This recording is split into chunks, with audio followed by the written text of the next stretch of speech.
স্বাগত সবাইকে এনটিভির সাপ্তাহিক আয়োজন ফার্স্ট সিকিউরিটি ইসলামী ব্যাংক বিজ টাইমে। আপনাদের সাথে আছি আমি হাসানুল শাওন। দর্শক, অনুষ্ঠানটিতে আমরা অর্থনীতির বিভিন্ন বিষয়ে আলোচনা পর্যালোচনা করার চেষ্টা করি। আজ আমরা অর্থনীতিতে ঈদ বাণিজ্যের ভূমিকা নিয়ে কথা বলবো। এজন্য আমাদের সাথে স্টুডিওতে যোগ দিয়েছেন ঢাকা মহানগর দোকান মালিক সমিতির সভাপতি তৌফিক এহসান। আরও আছেন ঢাকা বিশ্ববিদ্যালয়ের অর্থনীতি বিভাগের সহযোগী অধ্যাপক ও ইকোনমিক রিসার্চ গ্রুপের গবেষণা পরিচালক ডক্টর মোহাম্মদ হেলাল। স্বাগত আপনাদের দুজনকে আমাদের স্টুডিওতে।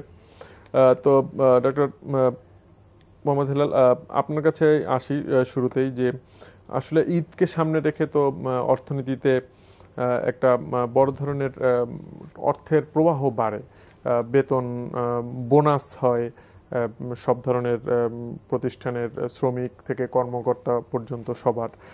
তারপরে রেমিটেন্স প্রবাহটা বাড়ে, কেনাকাটা বাড়ে, জাকাত ফিতরা বকশিসের একটা ব্যাপার আছে। তো মোটামুটি জনগণের হাতে একটা বাড়তির টাকার প্রবাহ আসে আমরা এই সময়টায়। এটা আসলে বিভিন্ন ধরনের কেনাকাটা বা খরচের মধ্যে দিয়ে অর্থনীতিতে আসলে কি ভূমিকা রাখে? এখন আপনি যে প্রশ্নটা করছেন, এটাকে যদি আমি একেবারে তাত্ত্বিকভাবে চিন্তা করি, তাহলে বছরের কোনো একটা স্পেসিফিক বা দুইটা স্পেসিফিক মাসে যে খরচটা হয়, তাই না, সেই খরচটার আপনার ইমপ্লিকেশন কি অর্থনীতির প্রেক্ষাপট থেকে। এখন একটা হলো আপনার খরচটা প্রত্যাশিত কিনা। আমরা জানি যে এটা অপ্রত্যাশিত না, আগে থেকে জানা যে ঈদ আসবে, আগে থেকেই সরকার তার যে রেভিনিউ বাজেট আছে, আপনার রাজস্ব বাজেটে, সেখানে কিন্তু আপনার এই বোনাসটা কিন্তু দুইটা ধরা আছে। এখন সাথে আপনার বৈশাখের বোনাস অ্যাড হয়েছে। এমপ্লয়েড যে যখন এই উৎসব আসবে তাদের বাড়তি খরচ লাগবে, খরচ করার জন্য আপনার ফান্ডের সরবরাহ। আপনি যদি মুদ্রানীতি দেখেন, তাদেরকেও আপনি দেখবেন যে কোরবানির সময় আপনার ঈদের গরু কেনার আগে কিন্তু আপনার অর্থের যে প্রবাহ সেটা অ্যাডজাস্ট সমন্বয় করে। একইভাবে আপনার বর্তমানে যে আপনার ঈদের কেনাকাটা, কারণ মানি সাপ্লাইতে একটা অংশ থাকে যে আপনার ট্রানজ্যাকশনের প্রয়োজনে যে মানির সরবরাহটা হয়, তো সেই ট্রানজ্যাকশন যখন আপনার বেড়ে যায় তখন সেই অনুযায়ী কিন্তু আপনার সেটা অ্যাডজাস্ট করে। তো এখন উৎসবটা আমরা আগে থেকে জানি আছে, তার জন্য সকল প্রস্তুতি আছে। এবং আপনি যেটা বললেন যে বেশি যারা খরচ করবে সেই খরচের সংস্থান করতে হবে, সেগুলো বাজেটে আছে। যারা কিনা প্রাইভেট সেক্টরে চাকরি করছে তাদেরও বোনাসের আছে। ব্যবসায়ী যারা আছে তাদের ক্ষেত্রে কিছু কিছু ব্যবসায়ী হয়তো তাদের ব্যবসার ধরন অনুযায়ী তারা বাড়তি হয়তো এদের জন্য আপনার ইনকাম করতে পারে, কেউ কেউ হয়তো পারে না, হয়তো অন্য সময় যেটা আর্ন করছে সেটা স্পেন্ড করবে। এখন ভোগ মাত্রই আপনার কিন্তু উৎপাদন মনে রাখতে হবে যে 1 ইউনিট যদি কেউ আপনার বাংলাদেশে যে 150 উৎপাদন করলো, 1 কেজি উৎপাদন কেউ বেশি করলো, তার মানে হয় তার নিজেকে 1 কেজি কনজিউম করতে হবে, অথবা কাউকে না কাউকে দিয়ে 1 কেজি কেনাইতে হবে। একইভাবে আমি যদি 1 কেজি ঢেঁড়স বেশি ভোগ করতে চাই, তাই বাংলাদেশে কোনো না কোনো জায়গায় আপনার 1 কেজি ঢেঁড়স উৎপাদন হইতে হবে। আর যদি বাংলাদেশে উৎপাদন না হয়, তাহলে বাইরে থেকে আমাকে আমদানি করে নিয়ে আসতে হবে। তার মানে পৃথিবীর কোথাও না কোথাও উৎপাদন হইতে হবে। এখন বাংলাদেশের বাইরে থেকে যদি আমি 1 কেজি ঢেঁড়স এনে খেতে চাই, তাহলে ওই 1 কেজি ঢেঁড়সের জন্য আমার যদি $1 লাগে, সেই $1 আবার আমাকে আর্ন করতে হবে অন্য কিছু উৎপাদন করে বাইরে এক্সপোর্ট করে। তার মানে ভোগের সাথে 1 to 1 আপনার প্রোডাকশনের সম্পর্ক। ভোগ যদি বাড়ে তাহলে প্রোডাকশন বাড়বে। আবার এই যে ভোগ করছে, আপনি দেখেন প্রত্যেকের হাতে বেশি টাকা দেওয়া হচ্ছে ঈদের সময়, সেটা আসছে কোত্থেকে? কারণ বেশি উৎপাদন করছে বলেই তাকে কিন্তু আপনার সেখান থেকে কিন্তু আপনার একটা ফার্ম যখন তাকে বোনাস দেয়, কোত্থেকে দেয়? আলটিমেটলি তাকে সেই ভ্যালুটা ক্রিয়েট করতে হয়, তার প্রোডাক্টিভিটি দিয়ে সেটা আর্ন করলে সেখান থেকে তাকে স্যালারি বলেন, তার সাথে বোনাস বলেন দেওয়া হয়। ফলে আমি বলছি ভোগ এবং আপনার উৎপাদন একসাথে জড়িত। তো সেই হিসাবে আপনি যেটা দেখতে পারেন সেটা হলো যে হ্যাঁ, বছরের অন্য সময়ের তুলনায় এখন আপনার এই বাণিজ্য ট্রেডটা বেশি হচ্ছে। সেটা আপনি খেয়াল করে দেখেন, বাংলাদেশে যদি গ্রামে গঞ্জে দেখেন, আমি ছোটবেলায় দেখেছি মানুষ জামা কিনে কখন, আপনার জুতা কিনে কখন, ঈদের সময় কিনে, সারা বছর কিন্তু কেনে না। উচ্চ মধ্যবিত্ত কিংবা শহরে আরবানিয়াতে কিন্তু আপনি দেখবেন যে সারা বছর হয়তো কেনাকাটা করছে, কিন্তু গ্রামে দেখবেন যে তারা ওই ঈদ আসলে তারা জামা কিনে।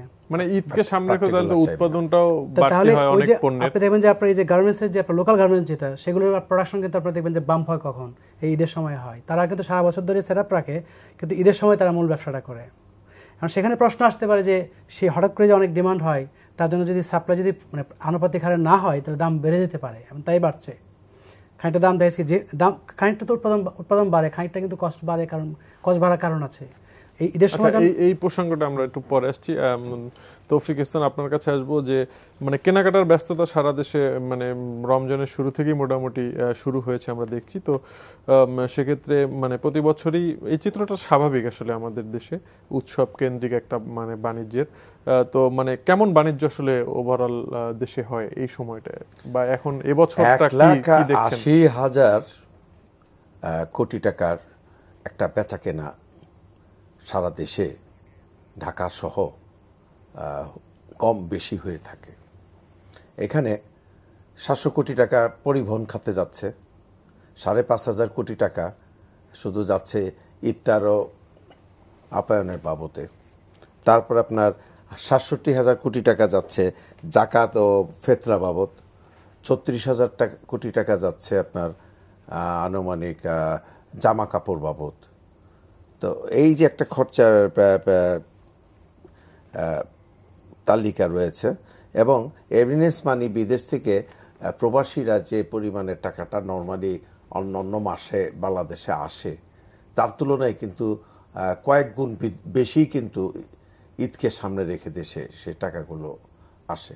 এবং টাকার খরচার যে পথগুলো, রুটগুলো, আমাদের কিন্তু গার্মেন্টস সেক্টর কিন্তু বাংলাদেশের বৈদেশিক মুদ্রা অর্জনের একটা বড় খাত। সেকেন্ড হলো ফার্মাসিউটিক্যাল, পৃথিবীর 114টা দেশের সিংহ অংশ দখল করে রেখেছে। এই যে বাইরের অর্থনৈতিক কাঠামোটা বাংলাদেশে প্রবেশ এবং প্রবাসীদের অর্থগুলো বাংলাদেশে আয়ের উৎস, এখান থেকে একটা ফ্লু তৈরি হয় ঈদকে সামনে রেখে। মানে সেটা আসলে আপনাদের মানে ব্যবসায়ীদের যেই কেনাকাটা সারা বছরের সেই তুলনায় এই সময়টায় আসলে এটার গতিটা কেমন আসে? গতিটা একটা টার্গেট পয়েন্টে এসে আমরা বাম্প করে, কারণ ঈদকে সামনে রেখে আমার ভাই তো বললেন যে ঈদকে সামনে রেখে আগে থেকে প্রস্তুতি। আমাদের যেমন গার্মেন্টস সেক্টর, জামা কাপড়, বেবি আইটেম যারা তৈরি করে তারা কিন্তু নর্মাল টুকটাক ব্যবসা করে ঈদকে সামনে রাখার আগে থেকে 6 মাস আগে থেকেই থান কাপড় কালেকশন করা, ডিজাইন সংগ্রহ করা, এই যে ইনভেস্টমেন্ট, এবং এখান থেকে একটা তারা সারা 12 মাসের একটা টার্গেট 1 মাসের থেকে বের করে আনা। তো এবার বেচা কিনা মোটামুটি বাংলাদেশে সব জায়গায় মোটামুটি ভালো। শহর ভিত্তিক বলবো সেটা না, মফস্বলগুলোও কিন্তু ভালো ডেভেলপ হয়েছে। লাস্ট 46 ইয়ার্সে, আমি বলবো লাস্ট 10 ইয়ার্সে বাংলাদেশের সাব ডিভিশন ডিস্ট্রিক্ট লেভেলগুলোতে ইকোনমিক এবং বাজারগুলো অত্যন্ত ডেভেলপ হয়েছে, এবং এটার যে আমাদের একটা রুট ম্যাপ ছিল তা ছেড়ে এটা একটা বিস্তার লাভ করেছে। এখন আপনি বাংলাদেশের গ্রামগঞ্জে যেখানেই যান দেখবেন সবার হাতে কিন্তু একটা মোবাইল আছে। যে কোনো বাসায় বিদ্যুৎ লোডশেডিং এর কারণে দেখা যায় সোলার কেউ ব্যবহার করছে, আবার এই পিএস ব্যবহার করছে। মানে বাংলাদেশের এই যে প্রত্যন্ত গ্রাম অঞ্চলে সব জায়গায় কিন্তু একটা ভোগ বিলাসের একটা অবস্থান তৈরি হয়েছে। ক্রাইসিস তো এটা মানে এটা কি মানে ঈদের সময়টা কি মানে প্রতিফলন হচ্ছে কিনা? প্রতিফলন ভালো হয়েছে, এবং ভালো হওয়ার কারণেই কিন্তু বাংলাদেশে দেখবেন যে এত দ্রুত, এত র্যাপিডলি সারা বিশ্বের বড় বড় সিংহ অংশগুলো বাংলাদেশের ব্যবসায়ীরা স্থান করে নিতে পেরেছে, যার জন্য ইকোনমিক অবস্থা কিন্তু আগের চাইতে এখন 7.4 এর টার্গেট আমরা সামনে দিচ্ছি। ওকে, আমরা বুঝতে পেরেছি এই যে মানে বাড়তি যে চাহিদা, জুতা বা হচ্ছে পোশাক, ইলেকট্রনিক্সের চাহিদা দেখে আমরা অনেকে কিনেন এই সময়টা, যেহেতু হাতে টাকা আসে, আসবাবপত্র কিনেন। তো এক্ষেত্রে আসলে মানে আমাদের দেশি ডিজাইন বা মানে এখানে বিদেশি ফ্যাশন অনেক কিছু আসে আমরা দেখি বা শুনি, মানে সে দেশি যে ফ্যাশন হাউসগুলো আছে তাদের প্রমোশন বা বিদেশি গুলোকে নিরুৎসাহিত করা, মানে এইসব ব্যাপারে আসলে আপনাদের কোনো দৃষ্টিভঙ্গি আছে কিনা? আসলে দেখেন, দেশের মানুষের আগের চাইতে তার মান, স্ট্যান্ডার্ড, কোয়ালিটি, ডিগনিটি, কোয়ালিটি কিন্তু সব দিক দিয়ে বৃদ্ধি পেয়েছে। রুচির দিক দিয়ে মানসম্পন্ন ডিজাইন, কথায় কথায় আমরা আগে একটা ডিজাইনের ব্যাপারে দেখতাম পাশ্চাত্যের ডিজাইন, তারপর আসছে ভারতীয় ডিজাইন, বোম্বে থেকে আরম্ভ করে তার একটা প্রভাব বিস্তার করেছে। এখন আপনি দেখবেন প্রতিটা ঘরে মেয়েরা, ছেলেরা তারা নিজেরা কারিকার্য কুটির শিল্পের কাজগুলো অত্যন্ত রুচিসম্পন্ন দেবে এবং এক্সপোর্ট কোয়ালিটি এই দিক দিয়ে বাংলাদেশ খুব ভালো অবস্থান তৈরি করেছে। ছোট্ট ছোট্ট প্রজেক্ট, কিন্তু বেশি বড় আকারের প্রজেক্ট না।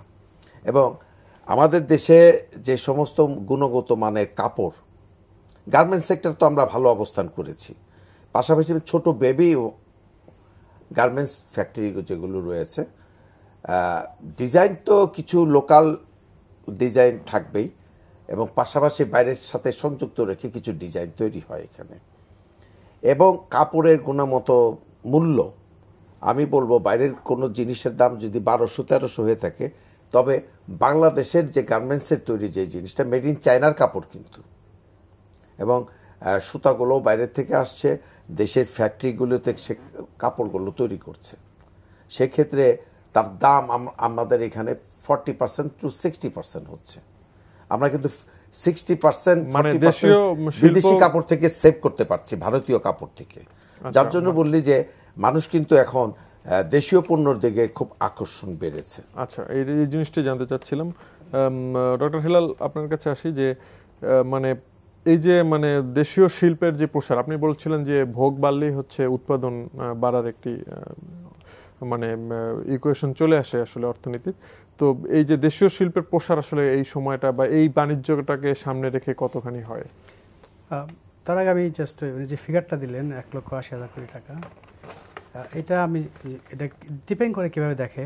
তো যেটা বললেন যে ভাই যেটা বললেন 67,000 কোটি টাকা আপনার জাকাত এবং ফিতরা, তো এটা কিন্তু জাকাত দেওয়ার পরে একজন, এটা মানে আমার পকেট থেকে দেওয়ার পরে আরেকজন হয়তো এটা রেখে দিতে পারে, এটা আপনার ট্রানজাকশন নাও করতে পারে যে আমি 3 মাস পরে বাণিজ্যটা, এটা তো ট্রানজাকশনের মধ্যে পড়ে না, এটা একটা। আর একটা হলো আপনার এটা অনেক বড় ফিগার, মানে এটা নিয়ে আসলে মানে টোটাল কত টাকার বেচা কেনা বা বাণিজ্য হয় এটা নিয়ে আসলে সুনির্দিষ্ট কোনো তথ্য মনে হয় একটা অনুমানের ভিত্তিতে বলা হয়। আমি রাফটাও বলছি যে আমি জাস্ট ওইটা নিয়ে ডিবেট করছি না, যে আপনার 67,000 কোটি টাকা যদি হয়, আপনি যদি ফিতরা ধরেন, সে 16 কোটির মধ্যে 12 কোটির জন্য ফিতরা ধরেন, আপনি যারা গরিব 3/4, মানে 3/4 তো আপনার গরিব না, তো 12 কোটি লোক যদি ফিতরা দেয়, ফিতরা কত করে এখন?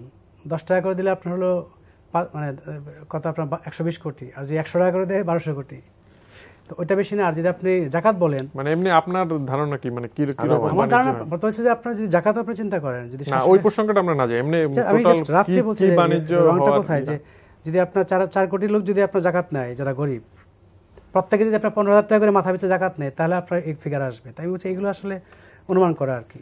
সাধারণত 50,000 60,000 এরকম ক্লেম করে, কিন্তু এটার হিসাবে জটিলতা অন্য জায়গায় আছে, যে এই মাসটাতে যদি আপনি ঈদ নাও হতো, তাও তো একটা খরচ হতো, হ্যাঁ তাই না? সেই খরচটা বাদ দিতে হবে, বাদ দিয়ে এডিশনাল কত খরচ হচ্ছে শুধু ঈদের কারণে। আবার যদি আদৌ ঈদ না থাকতো, তাহলে কি হতো? আমি ঈদের সময় জামা কিনছি, ঈদের সময় জামা না কিনে অন্য সময় কিনতাম। এগুলি একটু মানে ক্যালকুলেট করাটা, মানে সিস্টেমেটিক্যালি করাটা একটু কঠিন। কেউ করে এই যে ভ্রমণটা কিন্তু 2,000 থেকে 2,500 কোটি টাকা খাতে যাচ্ছে। হ্যাঁ, মানে ঈদের সময় একটা লং টাইম ছুটি পাচ্ছে। পার্শ্ববর্তী দেশগুলোতে কিন্তু ম্যাক্সিমাম ফ্যামিলি কিন্তু এখন আগে থেকে একটা চিন্তা চেতনা, সবাই হচ্ছে দেশের বাড়িতে বা মানে গ্রামের বাড়িতে যায়, তাদের ঢাকা থেকে চট্টগ্রামে পার্শ্ববর্তী দেশ পরিবহন খাতে একটা ব্যস্ততাটা অনেক গুণ বেড়েছে। যে মেইন প্রশ্নটা সেটা আপনার যে দেশীয় শিল্পের বিকাশ বলছেন, একে তো আপনারা ধরেন আপনি বিদেশিটাকে আপনি ডিসকারেজ করতে পারবেন না সরাসরি, কারণ আমার দেশে তাহলে অন্যরা কিনবে কেন, রাইট? আমার দেশে তো এখন এত আরএনজি যাচ্ছে, ওই দেশে যদি বলতো যে বিদেশি জিনিস কেনা যাবে না, তাহলে আমরা বিক্রি করতাম কোথায়? গ্লোবালাইজেশনের ইয়াতে যেটা হবে, আমাদের পণ্যের বাড়তি চাহিদা যে বাড়ে, এই চাহিদার ক্ষেত্রে যে উৎপাদনটা দরকার হয়, উনি উত্তরটা দিয়েছেন, রাইটলি দিয়েছেন, যে আমাদের পণ্যের যদি উৎকর্ষতা বাড়ে, বিদেশি পণ্যের কাছাকাছি কোয়ালিটির পণ্য যদি আমাদের কম দামে আমরা দিতে পারি, তাহলে এমনিতে আমাদেরটা কিনবে। আজ থেকে 10 বছর আগে যে কটা ব্র্যান্ড বাংলাদেশে ছিল, অনেক বেশি ব্র্যান্ড এখন হয়ে গিয়েছে, অনেক হাই কোয়ালিটির জিনিসপত্র তারা দিচ্ছে। তো দিলে আলটিমেটলি দেখা যাচ্ছে আমরা বাইরের জিনিসগুলো না কিনে, আর যেহেতু বাইরেরা আমাদের জিনিসই কিনে, তাহলে আমাদের জিনিস আমাদের কিনতে, মানে ভালো যদি কোয়ালিটি হয়, কিন্তু সমস্যা কোথায়? এটা একটা। আরেকটা আপনি যেটা বলছেন যে এই যে ডিমান্ড, তো এই ডিমান্ড আপনার যে পোশাক আশাকের ডিমান্ড থেকে শুরু করে, আপনার জুতার ডিমান্ড থেকে শুরু করে যেগুলো হচ্ছে, তো ডিমান্ডের এগেনস্টে তো আপনার মনে করেন যে আমরা যে খুব বেশি আমাদের যদি ইম্পোর্ট দেখেন, ইম্পোর্টে কিন্তু আপনি দেখবেন যে 75% আমরা আমদানি করি হলো আমাদের উৎপাদনের জন্য কাঁচামাল এবং ক্যাপিটাল মেশিনারি, 75%। আর বাকি যে 25%, তার মধ্যে এসেনশিয়ালের জন্য আমরা করি বোধহয় সম্ভবত 11-12%, হালে একটু ডিফারেন্ট হতে পারে। তাহলে আমরা এই ভোগের জন্য কিন্তু বাইরে থেকে যে অনেক বেশি আমদানি করি তা না, আমাদের আমদানি মেন কিন্তু আপনার ওই কাঁচামাল, এবং আপনি যদি আরএনজি দেখেন অনেক কাঁচামাল লাগে আমাদের, ওগুলো কিন্তু মেইন আমাদের। তো সেই হিসাবে আমি মনে করি যে আমাদের দেশের ভিতরে কিন্তু আপনার অনেক এক্সপান্ড করছে। আপনি যদি পোশাক শিল্প দেখেন, লোকাল যেটা আপনার লোকাল ডিমান্ড মিট করার জন্য প্রচুর আপনার এক্সপানশন হচ্ছে, এবং ভালো ভালো ব্র্যান্ড বের হচ্ছে, ভালো ভালো কোয়ালিটি। এবং আমি চিন্তা করতে পারি না, বাংলাদেশে আমি শার্ট কিনেছি, আমাকে বলেছে যদি রং চলে যায় আপনি এসে ফেরত দিয়ে যাবেন, এবং আমি আসলেই রং একটা চলে গিয়েছিল, আমার কাছে ফেরত রেখে দিয়েছে। মানে যারা এরকম ফেরত রাখে তারা এরকম কাপড় দেয় যাতে করে আর ফেরত না নিতে হয়, সেগুলো আস্তে আস্তে ডেভেলপ করছে। এবং মানুষের ইনকাম লেভেল যেটা, আমাদের ইনকাম লেভেল যেহেতু বাড়ছে, আপনার মিড লেভেল এবং হায়ার লেভেলে যারা কিনা কোয়ালিটি জিনিস আপনার ডিমান্ড করে, সেটা যত বাড়বে তত আপনার দেশীয় শিল্পের প্রসার হবে, এবং প্রসার ঘটছে। এবং ঈদ এর সাথে অ্যাড করছে, ঈদ বৈশাখ এগুলো এর সাথে আরো আলাদা করে আপনার মোমেন্টাম তৈরি করছে। আচ্ছা তৌফিক হাসান, আমাদের হাতে খুব বেশি সময় নেই, মানে এই ঈদ বাণিজ্যের আসলে সহায়ক পরিবেশ নিশ্চিত হচ্ছে কিনা সর্বোপরি?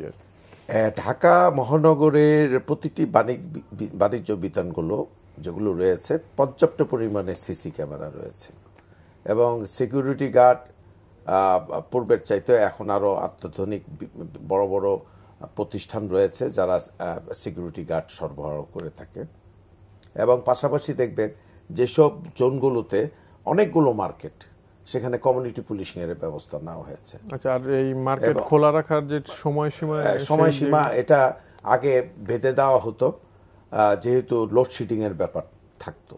এখন নিরবিচ্ছিন্ন বিদ্যুৎ সরবরাহ হচ্ছে, সেক্ষেত্রে সকাল থেকে অনেক রাত পর্যন্ত বিদ্যুৎ সরবরাহ হচ্ছে, এখানে কোনো বাধা বিপত্তি নেই, আনলিমিটেড টাইম। যতক্ষণ পর্যন্ত ক্রেতা সাধারণ আছে ততক্ষণ পর্যন্ত মার্কেট খোলা রাখতে পারবে। এবং প্রতিটা বড় বড় বাণিজ্য বিতানে এবং টহলরত অবস্থায় আইন শৃঙ্খলা বাহিনী রয়েছেন, এবং প্রতিটি ব্যবসা কেন্দ্রের সামনে আপনার পুলিশের ক্যাম্প রয়েছে এবং র্যাবেরও একটা ক্যাম্প রয়েছে। শুধু সমস্যা একটা দিকে দেখা যাচ্ছে, সেটা হলো ট্রাফিক সিস্টেমটা। এখানে অনেক আগে মার্কেট তৈরি হয়েছে, অনেক আগের মার্কেট, 20 বছরের ভিতরে যেগুলো হয়েছে এগুলো এক বা একাধিক পার্কিং রয়েছে, পার্কিং 1, পার্কিং 2। তো সেক্ষেত্রে পুরাতন মার্কেটগুলোতে পার্কিং এর ব্যবস্থা নেই, সেখানে দেখা গেছে এক লাইনে 20টা 22টা 25টাও মার্কেট আছে, 10টা মার্কেট আছে। তো এখন এখানে যারা বিজনেস করছে, কোন কোন মার্কেটে 200 দোকান, 300, 500 দোকান আছে, তারা কিন্তু VAT, tax, municipality, trade licence, everything সরকারকে দিচ্ছে। কিন্তু বছরে একটা ঈদের সময় ক্রেতা সাধারণ কিন্তু গাড়ি নিয়ে পার্কিং রেখে এই শপিং মলে কেনাকাটা করতে চায়। এখানে কিন্তু কিছু দীর্ঘমেয়াদী একটা পরিকল্পনা ট্রাফিকের কাছ থেকে, এই ডিপার্টমেন্টের কাছ থেকে আমরা পাইনি ব্যবসায়ীরা।